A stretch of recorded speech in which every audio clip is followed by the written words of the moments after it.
আসসালামু আলাইকুম। এটিএন বাংলা সংবাদে সবাইকে স্বাগত জানাচ্ছি রোকসানা মিম। শুরুতে বিআরবি কেবলস সংবাদ শিরোনাম। হাইকোর্টে 25 অতিরিক্ত বিচারপতি নিয়োগ, আজ শপথ। পুলিশ প্রশাসন ও বিচার বিভাগে ব্যাপক রদবদল, 230 বিচারক, 52 পুলিশ কর্মকর্তা ও 6 ডিসি বদলি। লুট হওয়া অস্ত্র উদ্ধারে 50,000 থেকে 5 লাখ টাকা পর্যন্ত পুরস্কার ঘোষণা। সব দলের অংশগ্রহণে সুষ্ঠু এবং উৎসবমুখর নির্বাচনের আশা স্বরাষ্ট্র উপদেষ্টার। জুলাই গণঅভ্যুত্থান নিয়ে খণ্ডিত বক্তব্য প্রচার করার দাবি বিএনপি নেতা ফজলুর রহমানের। মব সন্ত্রাস চালানোর অভিযোগ।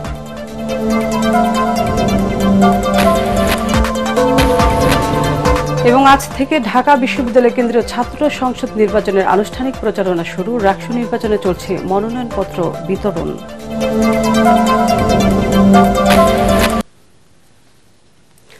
শুনছিলেন বিআরবি কেবলস সংবাদ শিরোনাম, এবার বিস্তারিত। সুপ্রিম কোর্টের হাইকোর্ট বিভাগে অতিরিক্ত বিচারপতি হিসেবে 25 জনকে নিয়োগ দিয়েছে রাষ্ট্রপতি। আইন, বিচার ও সংসদ বিষয়ক মন্ত্রণালয়ের এক প্রজ্ঞাপনে এই তথ্য জানানো হয়। এতে বলা হয়, রাষ্ট্রপতি প্রধান বিচারপতির সাথে পরামর্শক্রমে এই নিয়োগ দেওয়া হয়। শপথ নেওয়ার দিন থেকে অনধিক 2 বছরের জন্য হাইকোর্ট বিভাগে তাদের নিয়োগ দেওয়া হয়েছে। আজ তাদের শপথ পড়াবেন প্রধান বিচারপতি সৈয়দ রেফাত আহমেদ।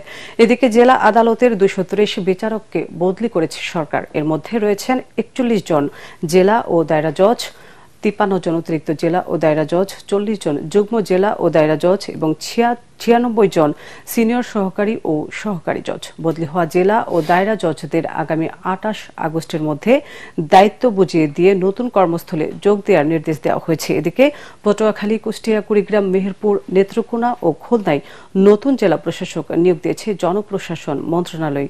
অন্যদিকে বরগুনা, বাগেরহাট, নরসিংদী, নারায়ণগঞ্জ, মেহেরপুর, নড়াইল ও নাটোরে নতুন পুলিশ সুপার বদলি করেছে স্বরাষ্ট্র মন্ত্রণালয়। পাশাপাশি আরও 45 জন পুলিশ কর্মকর্তাকে বদলি করা হয়েছে।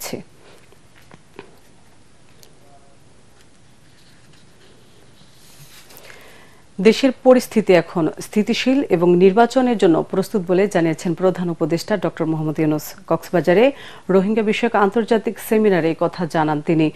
প্রধান উপদেষ্টা বলেন, গণ অভ্যুত্থানের 1 বছর পর দেশের আইন শৃঙ্খলা পরিস্থিতি নিয়ন্ত্রণে নির্বাচনের মাধ্যমে অন্তর্বর্তী সরকার নির্বাচিত সরকারের কাছে ক্ষমতা হস্তান্তর করবে। রোহিঙ্গা সমস্যার স্থায়ী সমাধানে আন্তর্জাতিক সম্প্রদায়কে এগিয়ে আসার আহ্বান জানিয়ে ডক্টর ইউনূস বলেন, এটি শুধু বাংলাদেশের একার নয়, পুরো বিশ্বের দায় রয়েছে। আরও জানাচ্ছেন ইয়াসিন রানা। মিয়ানমার থেকে জোরপূর্বক বাস্তুচ্যুত হয়ে কক্সবাজারে আশ্রয় নেয়া রোহিঙ্গাদের নিরাপদ প্রত্যাবাসনে করণীয় নিয়ে অংশীজনদের সাথে সংলাপের আয়োজন করেছে সরকার। এতে 40টি দেশের প্রতিনিধিদের পাশাপাশি দেশের রাজনৈতিক দলগুলোর প্রতিনিধিও অংশ নিয়েছেন।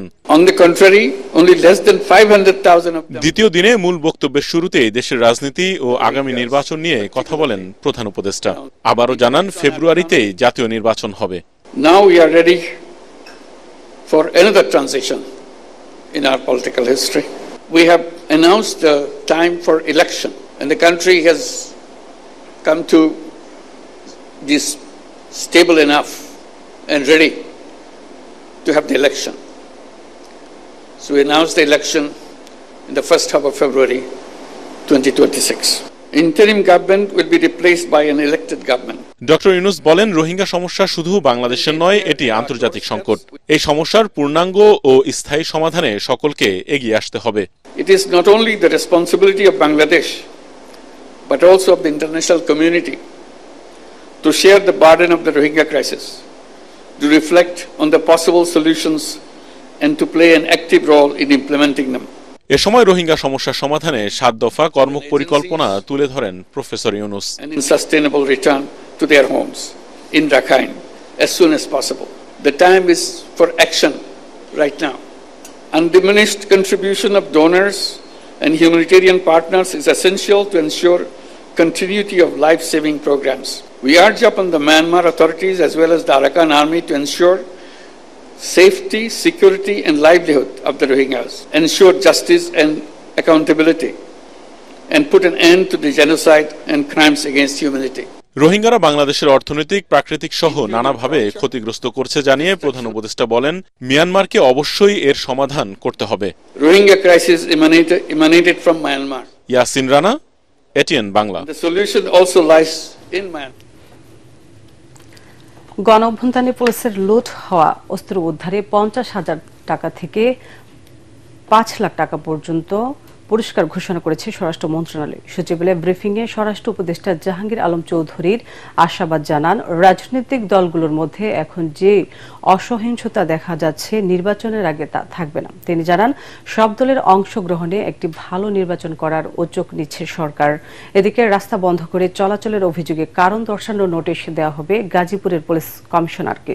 রিপোর্ট মাহবুব কবির চপলের। প্রধান নির্বাচন কমিশনারের সামনে বিএনপি ও এনসিপির নেতাকর্মীদের হাতাহাতির ঘটনা আলোচনার সৃষ্টি করেছে। সীমানা নির্ধারণের আলোচনাতে যখন তারা মারামারিতে জড়িয়েছেন, তখন নির্বাচনের সময় পরিস্থিতি কেমন হতে পারে তা নিয়ে কিছুটা আশঙ্কার সৃষ্টি হয়েছে। তবে স্বরাষ্ট্র উপদেষ্টা আশা করছেন, ভোটের আগে রাজনৈতিক দলগুলো সহিষ্ণু আচরণ করবে আর সরকার একটি ভালো নির্বাচন উপহার দেবে। নির্বাচনটা সুস্থ নির্ভর করে হলো জনগণ এবং পলিটিক্যাল পার্টির উপরে। এর হলো মেইন জনগণ। আমি সবসময় বলি, জনগণ যে সময় নির্বাচনমুখী হয়ে যাবে, পলিটিক্যাল পার্টিগুলো যখন নির্বাচনমুখী হয়ে যাবে, সেই সময় এই ধরনের সমস্যাগুলি অনেক কমে যাবে। এদিকে পুলিশের লুট হওয়া অস্ত্র উদ্ধারে পুরস্কার ঘোষণা করেছে স্বরাষ্ট্র মন্ত্রণালয়। প্রতিটি পিস্তল উদ্ধারে দেয়া হবে 50,000 টাকা, চায়না রাইফেলে 1 লাখ টাকা, এসএমজি 1.5 লাখ টাকা, এলএমজি 5 লাখ টাকা ও প্রতিটি গুলি উদ্ধারে দেয়া হবে 500 টাকা করে। স্বরাষ্ট্র উপদেষ্টা জানান, তার নামেও চাঁদাবাজি করছে একটি চক্র, তাদের ধরিয়ে দিলেও মিলবে পুরস্কার। যত উদ্ধার হবে অত টাকা যাবে। যদি আপনি দুইটা অস্ত্র হাতিয়া ধরেন একটা এলএমজি উঠে দিলে তো একবারই 5 লাখ টাকা পেয়ে যাবে। ইন্টারপোলের মাধ্যমে আমরা আনা। আরেকটা জিনিস জানেন যে বিজিবি বিএসএফ সাথেও কিন্তু একটা থাকে, যারা ওই দেশি, যেমন ধরো আমাদের অনেক সময় যারা স্পেশালি জেলে, এরা ধরা পড়লে এও কিন্তু প্রপার চ্যানেলে পাঠানোর একটা নিয়ম থাকে। এটার ক্ষেত্রেও আমরা ওইভাবে আসামিকে ধরে আনার ব্যবস্থা করা হবে। নিয়োগ বাণিজ্য যেন বন্ধ হয়, এই জন্য আমরা সব ধরনের পদক্ষেপ নিছি। এই চেয়ারে বসার পরে আমাদের আত্মীয় স্বজন বন্ধু বান্ধবের সংখ্যা বেড়ে গেছে। এরকম আমাদের বন্ধু বান্ধব এবং আত্মীয় স্বজনও যদি কোথাও গিয়া কোনো রকমের চাঁদাবাদি বা ইসের সাথে জড়িত হয়, আপনারা কাইন্ডলি আমাদের জানাবেন। উপদেষ্টা জানান, রাস্তা বন্ধ করে চলাচলের অভিযোগে কারণ দর্শানোর নোটিশ দেয়া হবে গাজীপুরের পুলিশ কমিশনারকে। ওই পুরস্কারের মাহবুব কবির চপল, এটিএন বাংলা, ঢাকা। আপনারাও কিন্তু জুলাই গণ অভ্যুত্থান নিয়ে তার বক্তব্যকে খণ্ডিত করে অপপ্রচার চালানো হচ্ছে বলে অভিযোগ করেছেন বিএনপির চেয়ারপারসনের উপদেষ্টা advocate Fazlur Rahman. Supreme court প্রাঙ্গণে সংবাদ সম্মেলনে তাকে প্রাণনাশের হুমকি দেওয়া হচ্ছে এমন অভিযোগ করেন বিএনপির এই নেতা। এদিকে জুলাই গণ অভ্যুত্থানের নিয়ে বিতর্কিত মন্তব্য করায় ফজলুর রহমানের বিচারের দাবিতে তার সেগুনবাগিচার বাসার সামনে বিক্ষোভ করে বিক্ষুব্ধ জনতা। মনির হোসেন তপুর রিপোর্ট। 2 আগস্ট ঘটাইছে কালো শক্তি, সেই কালো শক্তির নাম হলো জামাত ইসলাম। বিএনপি চেয়ারপারসনের উপদেষ্টা ও সুপ্রিম কোর্টের সিনিয়র আইনজীবী অ্যাডভোকেট ফজলুর রহমানের সম্প্রতি একটি গণমাধ্যমের অনলাইনে জুলাই গণঅভ্যুত্থান নিয়ে দেয়া বক্তব্যকে কেন্দ্র করে ঝড় উঠে সামাজিক যোগাযোগ মাধ্যমে। মানুষ বুঝে ফেলেছে এরা হলো রাজাকারের বাচ্চা। তারা টাকা পয়সার মাধ্যমে তরুণ সমাজের একটা অংশকে তারা যে কোনোভাবে কনভিন্স করে। বিভিন্ন মহল থেকে জানানো হয় তীব্র প্রতিবাদ।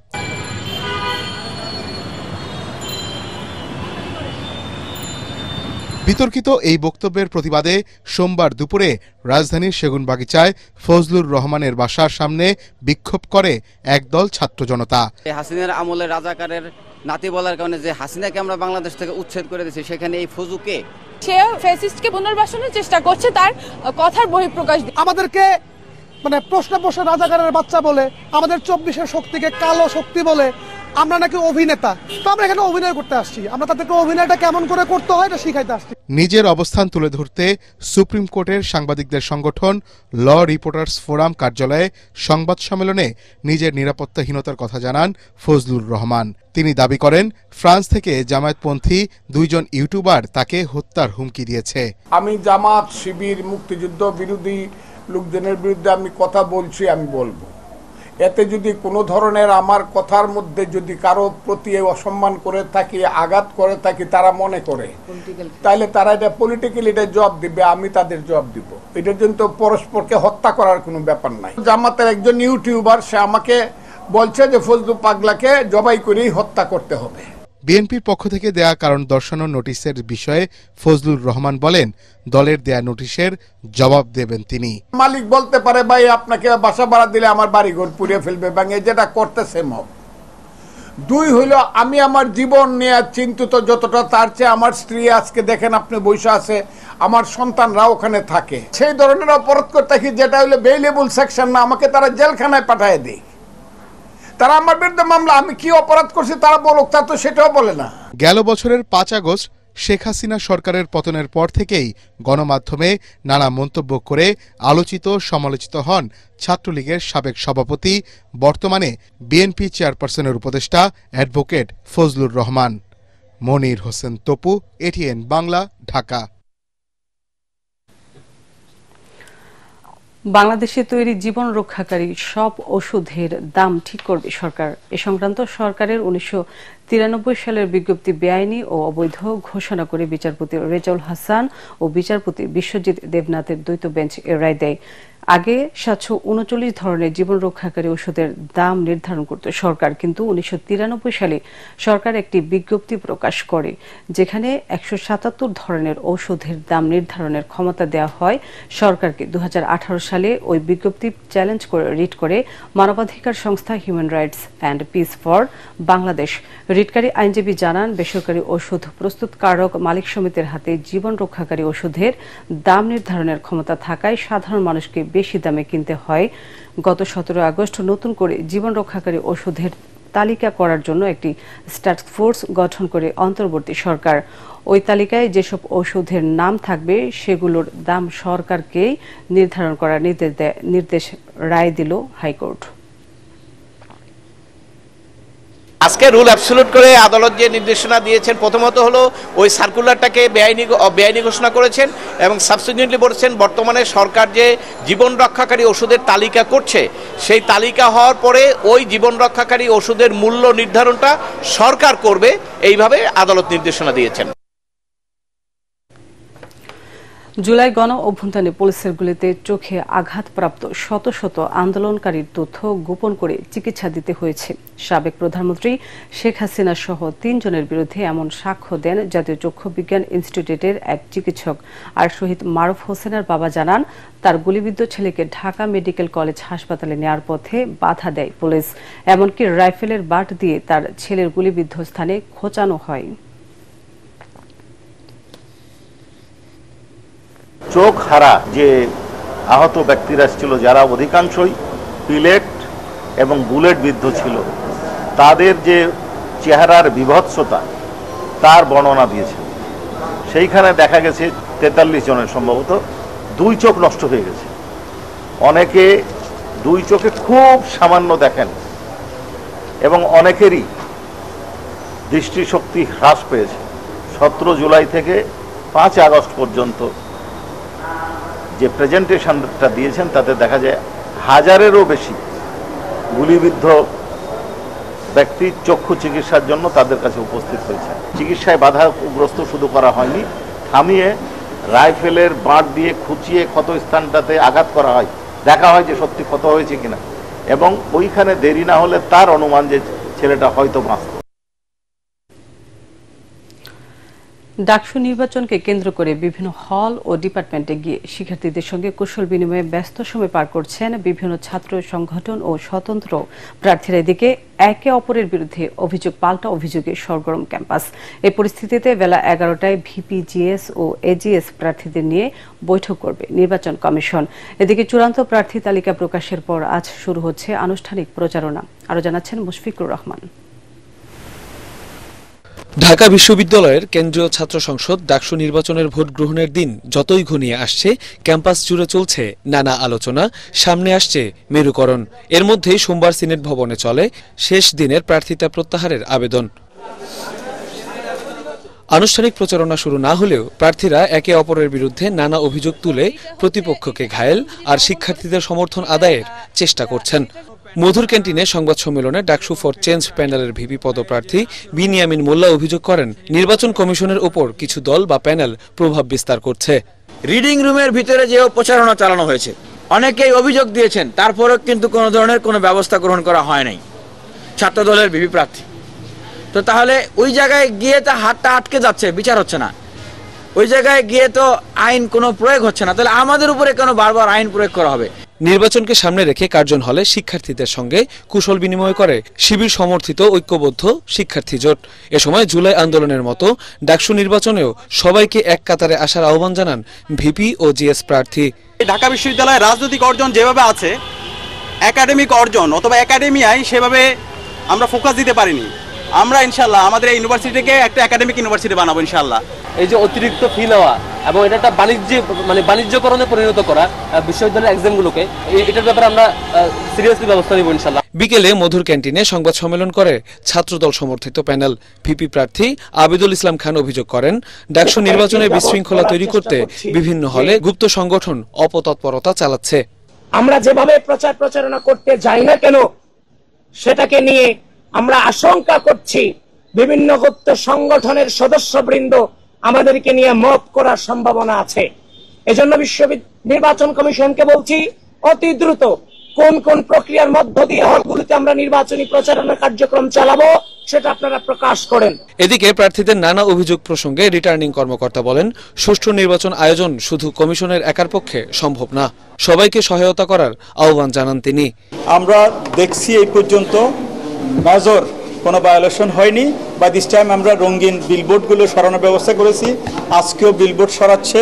এ পর্যন্ত প্রায় 21 জনের তথ্য আমরা পেয়েছি যারা নমিনেশন পেপার নিয়েছিল ডাকসুতে ইলেকশন করার জন্য, তারা স্বেচ্ছায় প্রত্যাহার করে যাচ্ছে। এদিকে স্বতন্ত্র ভিপি প্রার্থী উমামা ফাতেমা নিয়ম ভঙ্গ করে রোকেয়া হলে অবস্থান করার বিষয়ে ক্ষমা চেয়ে প্রভোস্ট বরাবর চিঠি দিয়েছেন। কেবলমাত্র নির্বাচন। মুশফিকুর রহমান, এটিএন বাংলা, ঢাকা। এদিকে ডাকসু নির্বাচনে খসড়া প্রার্থী তালিকা প্রকাশ করেছে নির্বাচন কমিশন। এতে ভিপি পদে 1 জন সহ মোট 20 জনের মনোনয়নপত্র বাতিল করা হয়েছে। তবে আজ আপিল করতে পারবেন বাদ পড়া প্রার্থীরা। 29 আগস্ট প্রকাশ হবে চূড়ান্ত তালিকা। অন্যদিকে দ্বিতীয় দিনের মতো চলছে রাজশাহী বিশ্ববিদ্যালয়ের ছাত্র সংসদ নির্বাচন রাকসুর মনোনয়নপত্র বিতরণ। নির্বাচন পেছানোর দাবিতে বিক্ষোভ সমাবেশ ও স্মারকলিপি দিয়েছে রাজশাহী বিশ্ববিদ্যালয় শাখা ছাত্রদল। বিমানে টিকিটের দাম কমাতে কঠোর অবস্থানে যাচ্ছে সরকার। এখন থেকে টিকিটের উপর দাম এজেন্সির নাম ও লাইসেন্স নম্বর উল্লেখ করতে হবে। নির্দেশনা না মানলে সেই এজেন্সির লাইসেন্স বাতিল কিংবা মামলা করা হবে বলে হুঁশিয়ারি দিয়েছেন বিমান উপদেষ্টা শেখ বশিরউদ্দিন। তিনি জানান, সারা দেশে অবৈধ ট্রাভেলস এজেন্সির বিরুদ্ধে জেলা প্রশাসনের অভিযান চলছে। নিবন্ধিত যে ট্রাভেল এজেন্ট আছে সম্ভবত 1005, অনিবন্ধিত আমাদের জানা মতে প্রায় 20,000-এর উপরে ট্রাভেল এজেন্ট আছে। এই পান দোকান থেকে শুরু করে বিভিন্ন জায়গায় এরা একটা কৃত্রিম সংকট তৈরি করে সকলে মিলে, যারা এই নৈরাজ্য করার ভিতরে হাজার হাজার কোটি টাকা দেশ থেকে পাচার করেছে এবং এই দরিদ্র জনগোষ্ঠীকে একটা নিদারুণ কষ্ট দিয়েছে। আমরা এটাকে থামাতে চাই। টিকিটের মূল্য প্রত্যেকটা টিকিটে যেন লেখা থাকে। এই ট্রাভেল এজেন্টগুলো যাদেরকে আমরা পাবো, এদের প্রত্যেকের ট্যাক্স ফাইল ওপেন করবো। এটা যদি আমার ফ্যামিলির মেম্বারও হয়ে থাকে, এটা যদি আমার কোনো বন্ধু হয়ে থাকে, এটা আমার কোনো পরিচিত জন হয়ে থাকে, এই নৈরাজ্যের সাথে যারা জড়িত তারা কখনো কোনোভাবে রেহাই পাবে না। এবার আন্তর্জাতিক সংবাদ।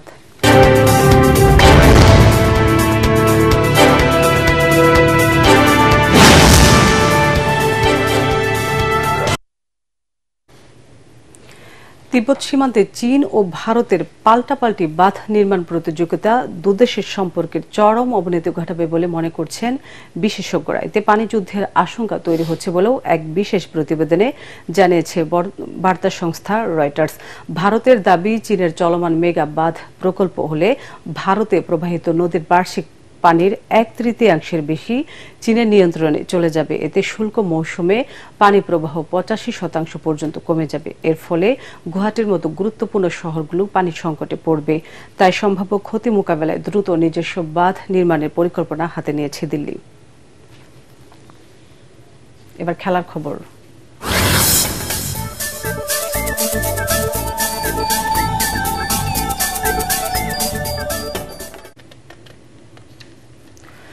ছত্রিশতম জাতীয় নারী হ্যান্ডবল প্রতিযোগিতায় চ্যাম্পিয়ন হয়েছে বাংলাদেশ আনসার। রাজধানীর পল্টন জাতীয় হ্যান্ডবল স্টেডিয়ামে তারা ৩৫-২৯ গোলে বাংলাদেশ পুলিশকে হারিয়ে ২৪তম বারের মতো শিরোপা জেতে প্রতিযোগিতার সেরা খেলোয়াড় হন পুলিশের রুবিনা ইসলাম। ফাইনাল শেষে বিজয়ী ও বিজেতাদের পুরস্কৃত করেন পরিবেশ, বন ও জলবায়ু পরিবর্তন এবং পানি সম্পদ উপদেষ্টা সৈয়দা রেজওয়ানা হাসান। এই সময় হ্যান্ডবল ফেডারেশনের সাধারণ সম্পাদক সালাউদ্দিন আহমেদ, সহসভাপতি ডক্টর আবু নসর মোহাম্মদ আবদুল্লাহ, টুর্নামেন্ট কমিটির সদস্য সচিব রাশিদা আফজালুন নেসা এবং আনসারের ক্রীড়া পরিচালক মির্জা সিফাতি খুদা উপস্থিত ছিলেন। এবারের প্রতিযোগিতায় মোট ১৯টি দল অংশ নেয়। একটি ঘোষণা। এটিএন বাংলার নাম ব্যবহার করে সাংবাদিক পরিচয় কতিপয় ব্যক্তির বিরুদ্ধে সংবাদ সংগ্রহের নামে দেশের বিভিন্ন স্থানে চাঁদাবাজির অভিযোগ পাওয়া যাচ্ছে। এ ধরনের চাঁদাবাজ ও ভুয়া নাম ব্যবহারকারীদের নিকটস্থ থানায় সোপর্দ করার জন্য অনুরোধ জানাচ্ছে এটিএন বাংলা কর্তৃপক্ষ। এছাড়াও প্রতিষ্ঠানটিতে সাংবাদিক ও জনবল নিয়োগের ভুয়া বিজ্ঞাপন দিয়ে একটি চক্র প্রতারণা করছে। বর্তমানে এটিএন বাংলায় কোনো ধরনের নিয়োগ প্রক্রিয়া চলছে না। নিয়োগ নিয়ে কারো সাথে আর্থিক লেনদেন না করার অনুরোধ জানাচ্ছে এটিএন বাংলা কর্তৃপক্ষ। শেষ করার আগে বিআরবি কেবল সংবাদ শিরোনামগুলো আরেকবার। হাইকোর্টে ২৫ অতিরিক্ত বিচারপতি নিয়োগ, আজ শপথ। পুলিশ প্রশাসন ও বিচার বিভাগে ব্যাপক রদবদল, ২৩০ বিচারক, ৫২ পুলিশ কর্মকর্তা ও ৬ ডিসি বদলি। লুট হওয়া অস্ত্র উদ্ধারে ৫০,০০০ থেকে ৫ লাখ টাকা পর্যন্ত পুরস্কার ঘোষণা। সব দলের অংশগ্রহণে সুষ্ঠু এবং উৎসবমুখর নির্বাচনের আশা স্বরাষ্ট্র উপদেষ্টার। জুলাই গণঅভ্যুত্থান নিয়ে খণ্ডিত বক্তব্য প্রচার করার দাবি বিএনপি নেতা ফজলুর রহমানের। মব সন্ত্রাস চালানোর অভিযোগ।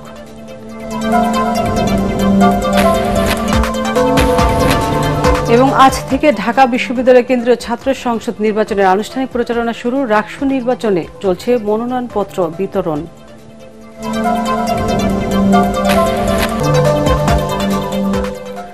পরবর্তী সংবাদ দেখার আমন্ত্রণ জানিয়ে এখনকার মতো শেষ করছি এটিএন বাংলা সংবাদ। ইউটিউবে দেখতে ব্রাউজ করুন youtube/ATN বাংলা নিউজ। এতক্ষণ সাথে থাকার জন্য ধন্যবাদ।